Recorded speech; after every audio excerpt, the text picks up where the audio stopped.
Hello and welcome to the Scale Your Insurance Agency podcast, where top tier executive leadership and sales coaching gets amplified by AI and automation to maximize return on investment and help you fully scale your insurance agency. This is not theory, it's not tech hype, not motivation. This is a unified operating system for independent insurance agencies who are already successful and yet maxed out. Every week, we unpack the real conversations happening inside the Onyx operating system. Leadership identity, workflow friction, automation sprints, producer velocity, and the systems create a business that grows without depending on you. I'm your host, Daniel Metcalf, and along with my co-host, Mike Stromsoe. So if you are a $3 million in revenue plus agency and you know you've outgrown the old model, this podcast is going to be amazing for you. So, Mike, let's get into it. There's been a lot going on this past week when it comes to producers and production. Yep. And so that is our theme for this week, which is the producer problem. Activity does not equal performance.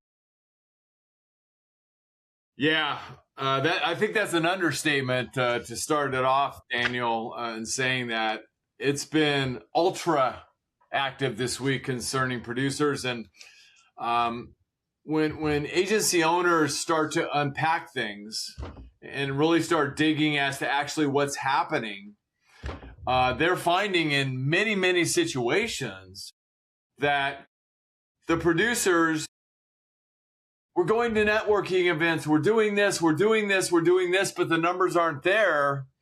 And the questions are starting to be asked, why aren't the activities that you're doing equating to revenue dollars? And so accountability is being brought into the picture. Performance plans, performance improvement plans are being brought into the picture. And many producers, frankly and transparently, maybe this is just a good way to set the conversation, don't have the skills that are necessary to actually perform at that higher level. And that's a big issue. And some of them can overcome that gap, but what we're finding is many can't. So that's our encouragement for everybody today is, be aware of this, have this knowledge, but most importantly, make sure that we identify the identity of your producer team and what they're truly capable of. Because I know the goal of most incredible agency owners out there, which is all of you, is that their producers perform at their highest capable level, being a full-time producer, because that not only benefits them, but it benefits the agency, the culture, the future of the agency, and its prosperity as a whole. Let's unpack that, Danny. Where do you want to go first? Okay, well, we identified in this past week that the pain that our Onyx agency members are having is that producers are busy, but revenue is inconsistent. So there's standard issues, there's scorecard issues, there's a rhythm issues. And what we want to unpack today is the hidden reason that your sales meetings aren't really moving the numbers forward. And ultimately, one of the main areas that we want to cover is on where activity doesn't always equal performance. And so we want to start unpack to kind of go through 5 different angles that we've provided today and give some feedback, and also on how AI and automation has helped not only agencies drive the revenue and drive where activity isn't meeting performance, but also on where it's exposed some of those producers on where they are falling down on skill set, on time management, on other things when it comes to the actual flywheel effect that we can also get into as well. So let's start with Mike.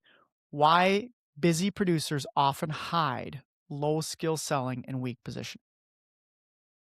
Yeah.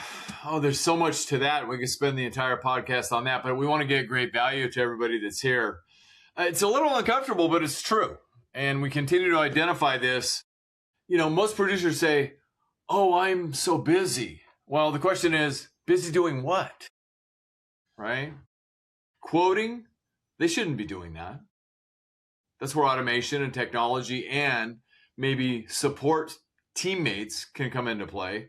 They're chasing prospects. Now, when I hear that, the first thought that comes to my mind, have they been properly trained, and is there clarity on the ideal client avatar or the ideal client profile for the agency itself? Because we found this in our own agency, and we continue to identify it in agencies that we work with. The producers are so hungry to meet a number and to write business that sometimes they will allow business to come in and they'll work on business that is outside the ideal client avatar or profile. And therefore, it can't meet the numbers. And it's not a quality of prospect as well.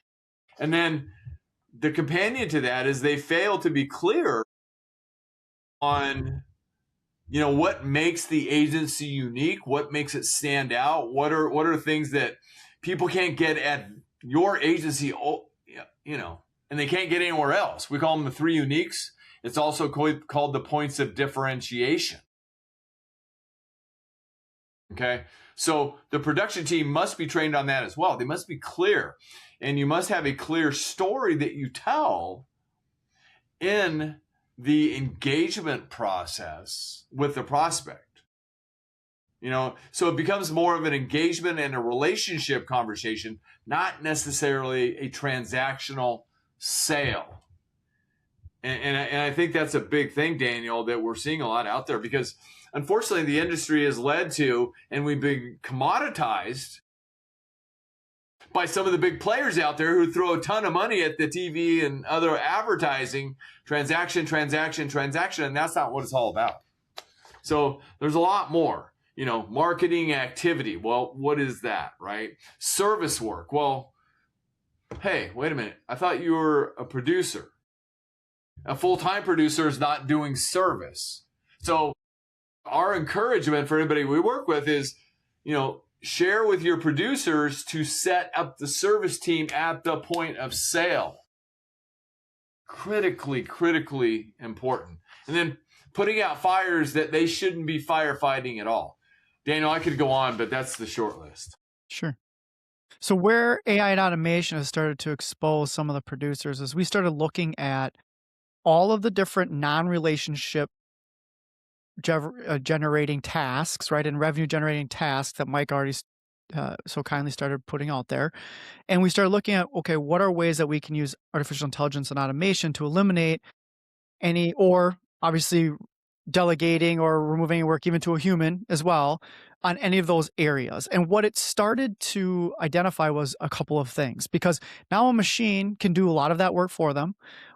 Or it can help delegate the work to other people within the organization automatically based on whatever stage or whatever response comes in from the prospect or through. And it also identified areas in which they were not following the proven process of the revenue flywheel. And so y'all have heard the flywheel from the Good to Great, and if you haven't, right, you can go look it up, like creating that flywheel. It should just be the same thing over and over and over again. As far as a revenue flywheel and how you gain that know, like, and trust, how you go about converting leads, and how you go about positioning the agency, and what makes your relationship unique and the agency unique. All of those portions were getting exposed. And so what we were able to find is we were able to find really busy producers hiding behind some of that non-relationship revenue work. And then it quickly came apparent that they had areas of growth when it came to sales skills, positioning skills, how to trust the process of the flywheel and make sure everybody moves the stages instead of just always sales by hope, right? Because hope is not a strategy. And just like, hey, I hope that, they seem like they really liked me, and eventually that they're gonna buy from me, but we're not willing to reach out to them to find out, where they're at in their journey, right? Things like that, and how we could start to automate and start to add to the flywheel, making sure that a long list of tasks that were relationship-based tasks, not just tasks for service or marketing, or as you suggest, just, working inside the CRM or the AMS system. Oh, I've got all these things that data I need to put in here. So we were able to start to identify a lot of those. And I think the big portion, Mike, that a lot of our Onyx agencies are starting to realize is training is a big deal. Training, skill set, listening to calls, using AI for sentiment, right? To figure out, wait, what could have been a right question to ask here? Well, what kind of buyer sentiment is there? Is there, I used to have a sales mentor, Mike. I think you and I talked about this a long time ago. We used to call him "Get to the Know, Carl Mo." Right? Like, hey, is there an opportunity where we can just get to the no so we can move on to the next one, right? But for every no, you got a yes is right around the corner. So whether that's with that particular prospect or adding a new person, right? Giving you space, because the universe hates holes, right? So, that you put a hole of a no in there, and that means there's a spot in your pipeline the universe wants to fill as fast as possible. So these are the kinds of things, kinds of the activities that the agency owners now are in this next quarter, as we're coming up, are starting to put some of these training, some skill sets, maybe hiring differently, like, recruiting differently, whatever it might look like. They're different processes now that some of this has been exposed through AI and automation. Daniel, I cannot love that term enough. I wrote it down and I want to repeat it here just to make sure it sinks for everybody. Proven process of revenue. The flywheel. Proven process of revenue flywheel. I love that, love that, love that. And I'm going to borrow that if I may, and we'll continue to build that into agencies. But, the day we stop learning is the day we stop growing. And school's never out for the pros. I mean, think about Olympic athletes, right? How often do they train? World champion athletes who just got through the Olympics, the Winter Olympics, daily. So if you are a world-class producer, you've got to continue to train often. And the other thing is, it's critical that you have a plan that is shared and known by all, because there's got to be accountability. I mean, we are responsible and accountability to the agency. We're stewards of the agency. So great stuff. Substitute for skill. Activity is not a substitute for skill. Absolutely. Well, let's get on to our next subject, Mike. The difference between activity metrics, since we're talking about activity, versus outcome metrics. So from the Onyx perspective, what do we identify as activity metrics versus outcome metrics? Let me reverse engineer this for just a moment.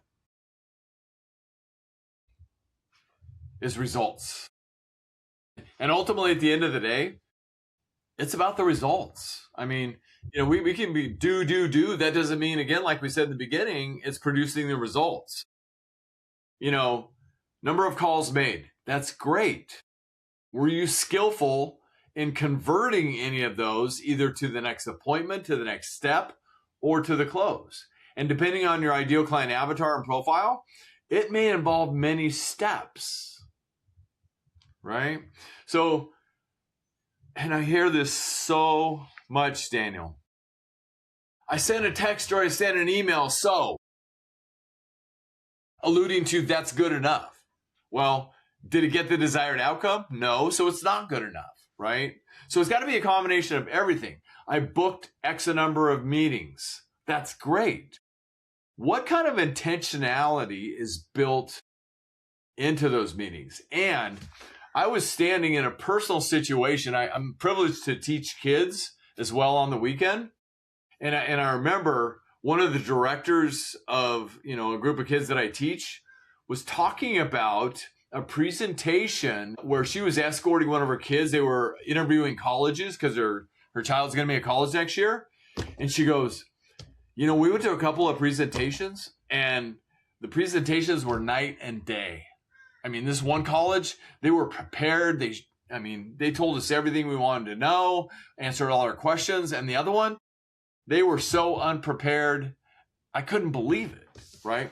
So be prepared intentionally to win. Oh, I've sent X number of proposals, or my pipeline has X in it, X number of prospects. Well, how proficient are you right now at building relationships with those prospects in your pipeline? And like we talk about all the time, Daniel, is your pipe full 90 days out or more? Because if your pipe's not full 90 days out, you're going to be hungry in 90 days. So it should be a daily habit activity to not only build the size of your pipe, but build the relationships within the pipeline. And if you want to reach 100% of the marketplace, you've got to use 100% of the ways. Okay, so those are some of the things that many are currently measuring, but they're not providing the outcome results. So let's talk about the results, Daniel, and the outcomes, or the desired outcome. What are the desired outcome? So there are things that most importantly measure actual performance. Okay.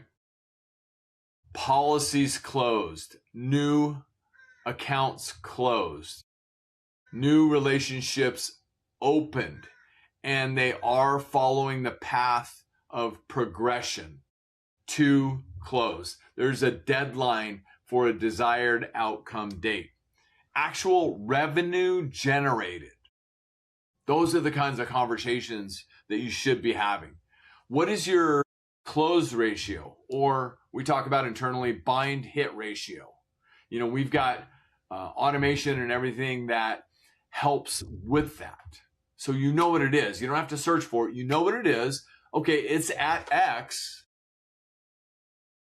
but it's not where we need it to be.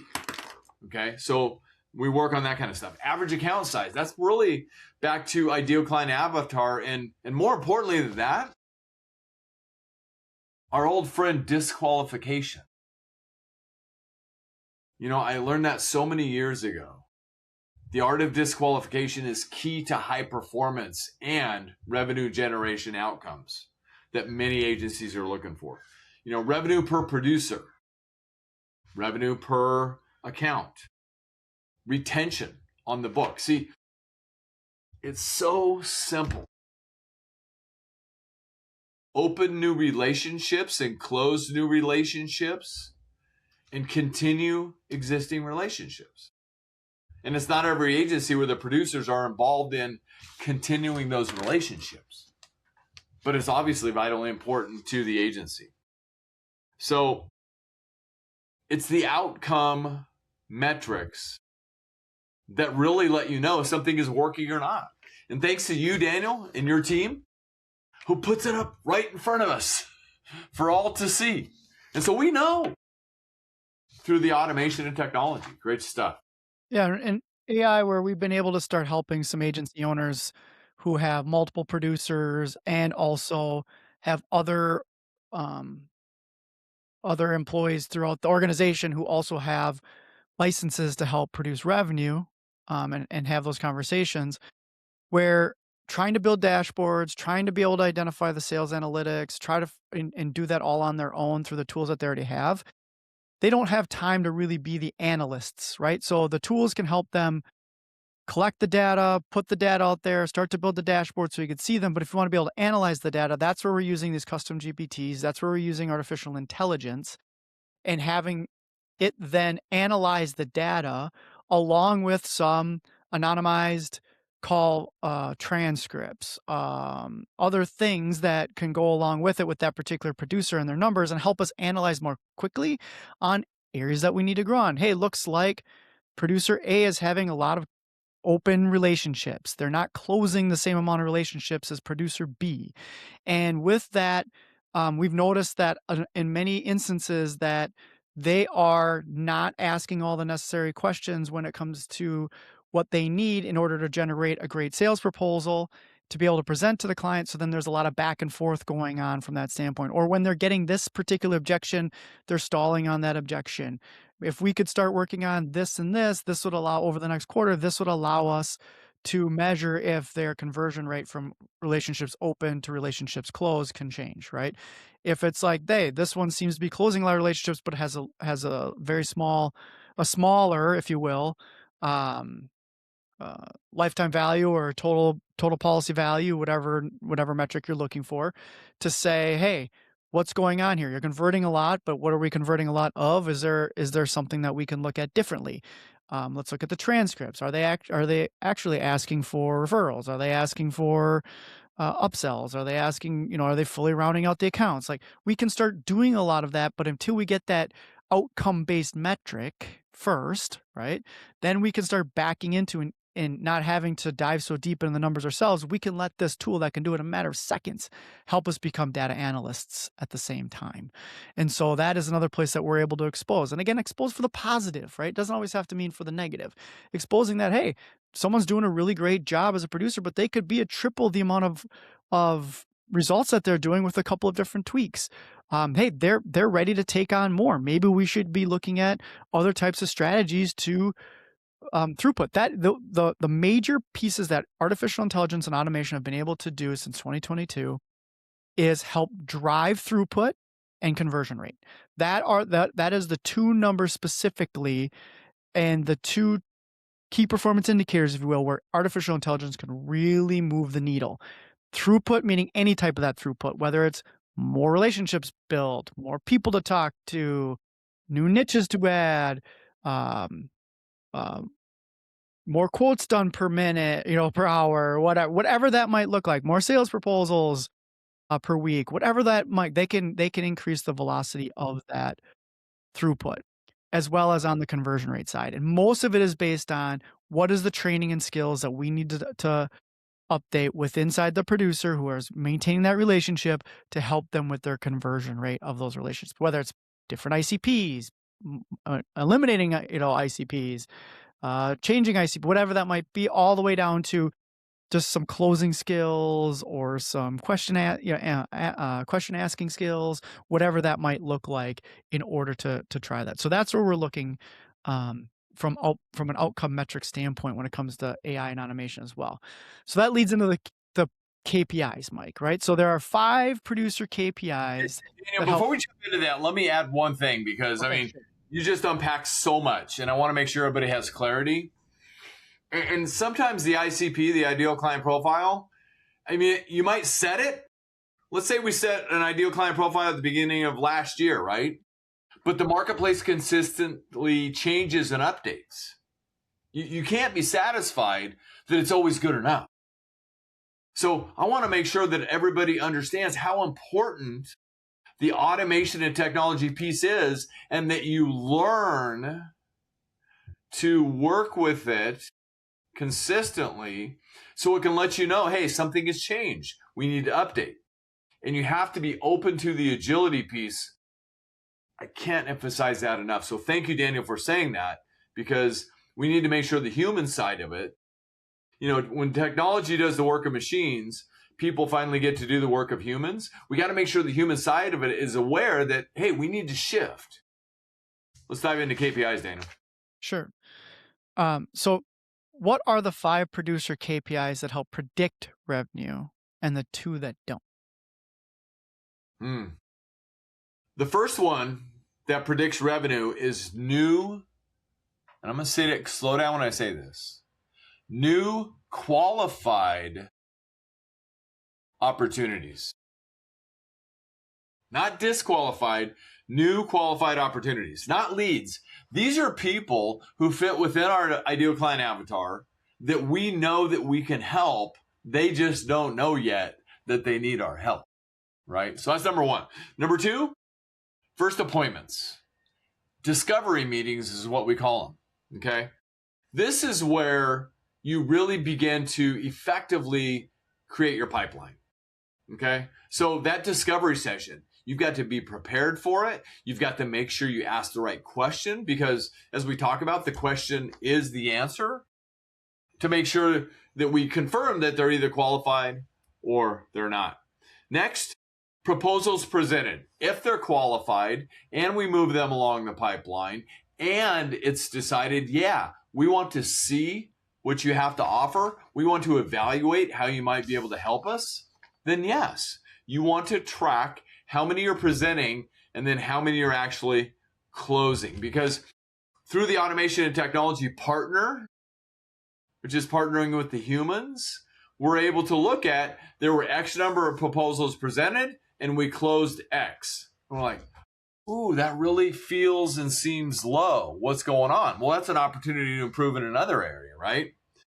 And next, the close ratio, the bind hit ratio. If we're proposing 20, are we closing 12? Are we closing 8? Are we closing 2? What is it? Right? So we've got to know it's a skill. That really the contributing factor there, it's a skill combination metric as well. Okay. They might be highly qualified prospects. The discovery session might have gone great. Their proposal looked fantastic, but the producer just might have needed a little extra training or skill improvement to be able to close. I mean, it's about, if it's on the phone or, via Zoom or Teams or whatever, do you have that recording? Can you help work with the producer to learn? Daniel, we know the greatest attribute that a producer could have in a sales situation is listening, right? Ask the great question and shut the heck up.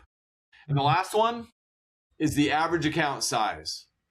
Because when you properly qualify and you build in the average account size and know what the outcome is going to be, the strategy, the niche, the positioning metric, you can quickly do the math, and AI and technology can also do the math and figure out we will get to our goal, our needed outcome for production for this individual producer, or we won't, just based on all of those combined. Yeah, predictive analysis and analytics is where scaling starts to happen. If you can, with all, 99%, right? Everyone's like, oh, we can't predict the future. You're right. We cannot predict the future, but we can start to at least be within a nice earshot of predictable revenue, which allows us to then do math to where we need to invest in the future or invest in the present to change our future, excuse me. And so that is where we really started to use that, again, the combination of intelligence along with flywheel, along with key performance indicators to start to determine where are we going to invest in the present for our future. Is it going to be in, multiple different areas? But if you know with all certainty that you need to have 100 100 discovery calls that are going to lead to 50 proposals that are going to lead to 20 sales, and that average policy amount is going to be $1,000 as an example, you can start backing into budgets. You can start backing your way into training. You can start backing your way into adding more producers. You can start backing your way into all that type to give you the confidence as an agency owner of this is where I can start to scale. We're not talking about just growth, right? We're not, that is from a different episode that you can go look up, right? Growth versus scale. But when you're really starting to see that flywheel go from, 10%, 30%, 40% growth to 100, 200, 300 is when you can get those predictive analysis, analytics, and you can start to see where I push this flywheel even further or make it even larger. That's when we can start to scale. Until that point where it is literally a flywheel, you will not see scale. You'll only if you're I think I saw it and remind me in a meme today, Mike, of an old Japanese proverb of, hey, if you get on the wrong train, get off on the first exit, because the further down that line you go, the longer it's going to take you to get back on track, right? So we don't want to create a flywheel going in the wrong direction either. We want to get off those tracks and start start in the right direction. AI and automation, for the first time in human history, has given us the ability as agency owners, as knowledge workers and computer workers, to help us get to that understanding as fast as possible, faster than ever before. And so we got to be comfortable with that information to be able to make those adjustments and make that difference. Yep. Train or freeway. Or freeway, yes. In some areas of the country, yeah. If you get on a freeway, go in the wrong direction, get off as fast as you can and get back in the right direction. So, Daniel, so good. So good stuff. All right. Now, I cut you off. What were the 2 KPIs that don't predict revenue? Yeah, just going to go there. Okay, good. First of all, quotes. Look, quotes don't equal closing. Quotes don't equal closing. As far as generation, marketplace research, finding the best carrier match, et cetera, that should all be done by somebody other than the producer. Okay. Next, calls and emails. Okay. It's easy to fake. It's easy to say, oh, I was so busy, following up via email, or maybe even doing some work on LinkedIn, or, even making phone calls. But if you're making phone calls for the wrong reason, then that's not going to equal the closing ratio and the outcome and the results that you're looking for, right? They have to be the calls for the right reason to the right ideal client profile that's going to lead to the highest and best outcome that you're looking for. So that's really where, back to having a plan, right? So that's why we work with producers and agencies to know what those right moves are. They're going to lead to the results. So, I've seen producers make 100 calls and write nothing. And I've seen producers make 10 calls and knock down $100,000 in premium. Calls are not the metric. Qualified opportunities and closure of those opportunities are the metric.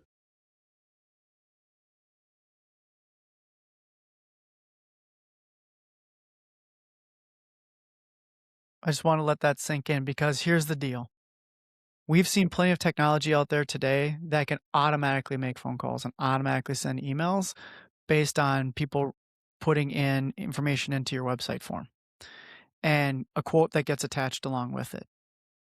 If you can do the volume of 100,000 quotes and close at 0.5%, right? That might pale in comparison. Those results might do great compared to having an individual producer who makes 100 phone calls and closes 10%, right?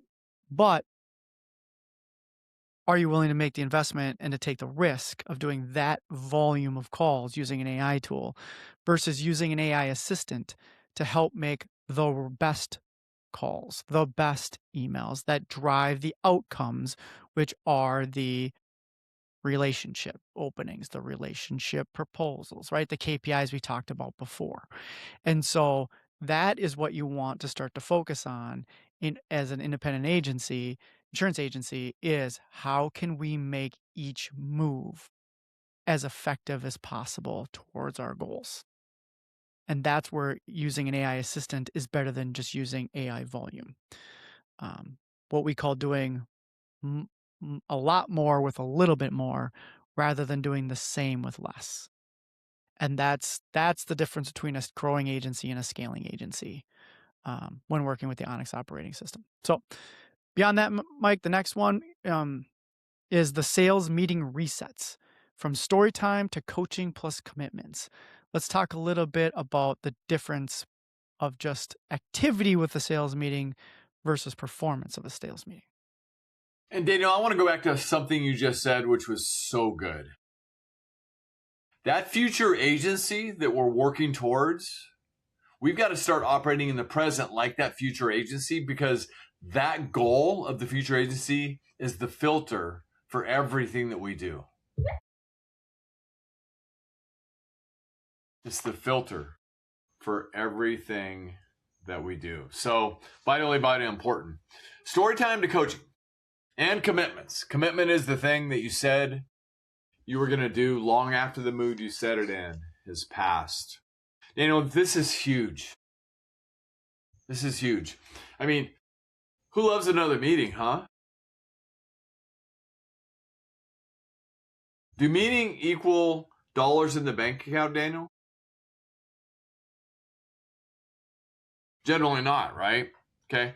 So, a lot of sales meetings, they're war stories, they're complaints about what's going on in the marketplace and carrier complaints. The carrier won't do this, won't do that. Rate complaints, service complaints, random pipeline updates, no coaching, no commitments / accountability to those commitments, and so much more. So our encouragement is that people strategically think about it, because remember that future agency needs to operate in the present, and this is a filter, right?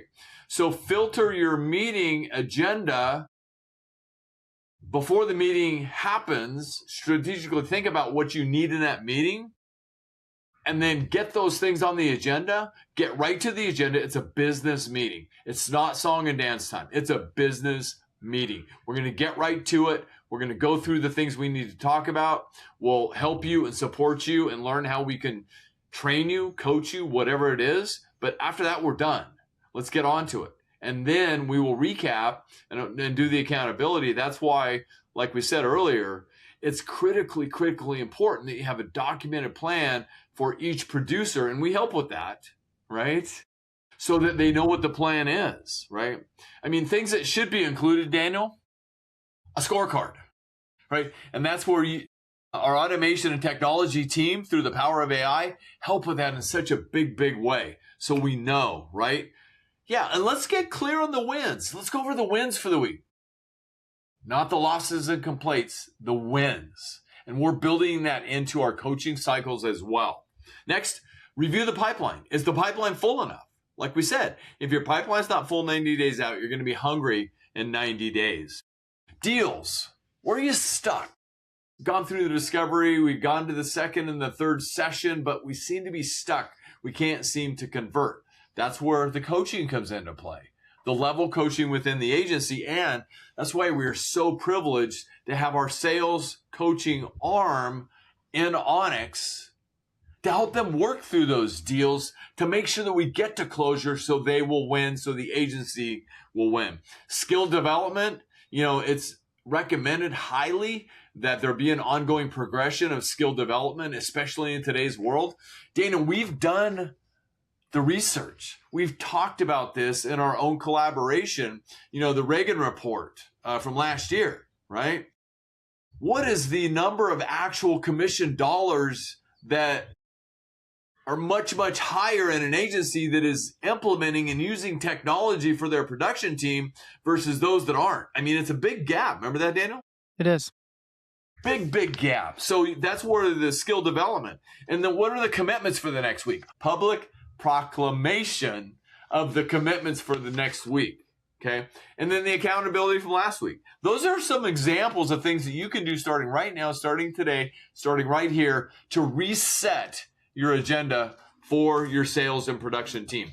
The great thing is every teammate, every producer leaves the meeting with written commitments. Otherwise, it was just another conversation. And we don't deposit conversations, do we? No, and humans, they will always want to follow through with helping other humans, right? So if those commitments are based on not necessarily the commitments that they're going to do for themselves, but their commitments to do for others, right? Whether it's another person on the team or or your prospect or your client or whatever it is, those commitments tend to get done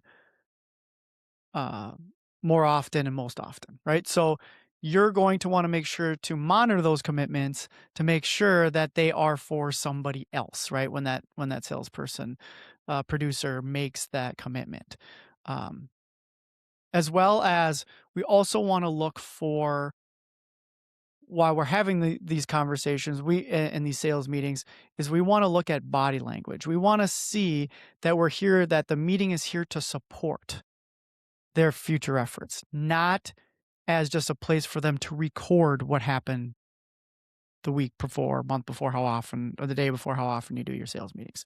So those are two vitally important things they want to look for. And I always say, why not record? Wonderful day, right? Art technology, record your sales meetings, record them using an AI note taker, record them so they don't have to remember what their commitments are. It automatically puts the commitments down for them. So, right, it allows you to check back and allows it to ask, hey, how did we do in the sales meeting? How was this sales meeting compared to the last sales meeting? You can start using some of your custom GPTs and some of your artificial intelligence to help you make the meetings even better themselves, right? We always need partners, and that's a beautiful thing about artificial intelligence is giving us a partner in our roles, right? It's giving us that very smart assistant, that very smart, AI co-sales manager, whatever, sales leader, whatever you want to call, allowing us to be able to even do our jobs better, right? While we're working with the producers at the same time. So also some things to think about. Okay. Last but not least, Mike, let's talk about how to stop letting your top producers set the culture for the producing team.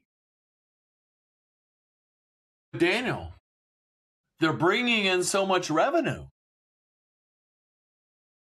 Exactly. We must let them set the culture, shouldn't we? But yeah, I was being I get facetious when I said it. many agencies out there, when we start working with them and when we talk with them, the top producer does whatever they want to do, right? They don't use the CRM. They don't document anything. They don't follow any processes. They don't attend meetings all of the time. They're very hit and miss. They don't track any of their numbers. They don't cross-sell. They don't ask for the additional line of business. They don't propose the entire account. They don't document anything on specific accounts and specific goings on based on their research of the prospect. And ultimately, culture, it becomes a rogue producer culture. And if you're looking to build a sales-driven organization full of high quality producing team members, there is no I in team. There is no I in team. And you've got to set the culture tone that producers, they aren't bigger than the systems. Unfortunately, you will become dependent on that producer. And a lot of these other producers may bail because they'll identify that, oh, we're just following what Joe says and does, right? This isn't about me, it's about him, right? And that's truly not a business. It's more like a hostage situation, right? So it's important that everybody's aware this is all about the agency and its result. Yes, if you've got a high-performing producer, fantastic. Let them earn as much as they possibly can based on their own situation. But you got to make sure from a leadership perspective. And ultimately, Daniel, this is a leadership conversation. It's a leadership conversation. And look, this is about the agency. It's about its customers. And there's no one person within this organization that's bigger or more important than anyone else. Okay? It's about stewardship, leadership of the agency. So, great stuff. Culture will eat strategy for lunch, right? There we go. Culture will eat strategy for lunch. And the biggest portion of it that we have to be careful of is that culture is the lowest denominator you'll allow within the organization, right? Ooh, so good. That is, and so based on what your top producer is, if that is what you put on the pedestal and whatever they're willing to do the least of, right, or the lowest bar, everyone is going to put themselves at that bar as the top for them. And so we have to set a place of culture in the sales realm and production realm to be around what does an A player look like, and can we, no matter the revenue, right? What does an A player look like that fits within our culture of our agency? And if we constantly look for those A players and we constantly grow everyone up into those A players, then your culture will rise to the level of the A that you put in the player. And so that's because that is going to be the lowest bar that you accept. And we can spend hours and hours, Mike, talking about frames and focuses and signals and noise and all that other fun stuff as well. But the key to this is that our agencies that scale understand that culture is what is the most important piece of the agency in order for it to scale. Because the other part about making the culture around your top producer is then you can only be as big as your top producer. And if that's all you're looking to try to do, that is completely okay. There's plenty of organizations out there that survive all on its own based on what the top producer can provide. But if you want to scale, it's about scaling the team. It's about scaling the brand. It's about scaling the agency. It's about scaling 3x, 10x, 100x, whatever that might look like. You cannot do that with one top producer and create the culture on there. It will not happen. I guess the bottom line, Daniel, to wrap this up, it really depends on what agency leadership wants, right? Absolutely. What do they want? How can we help them find out? Well, if this episode resonated with them, here's the real question. Are you building a business that grows without you or one that depends on you? Onyx is not just more tools. It's not more tasks. What it is it's one dashboard, one strategy, one automation plan, one leadership rhythm, and one way to scale. If you're ready to move from operator to owner, your next steps are extremely simple.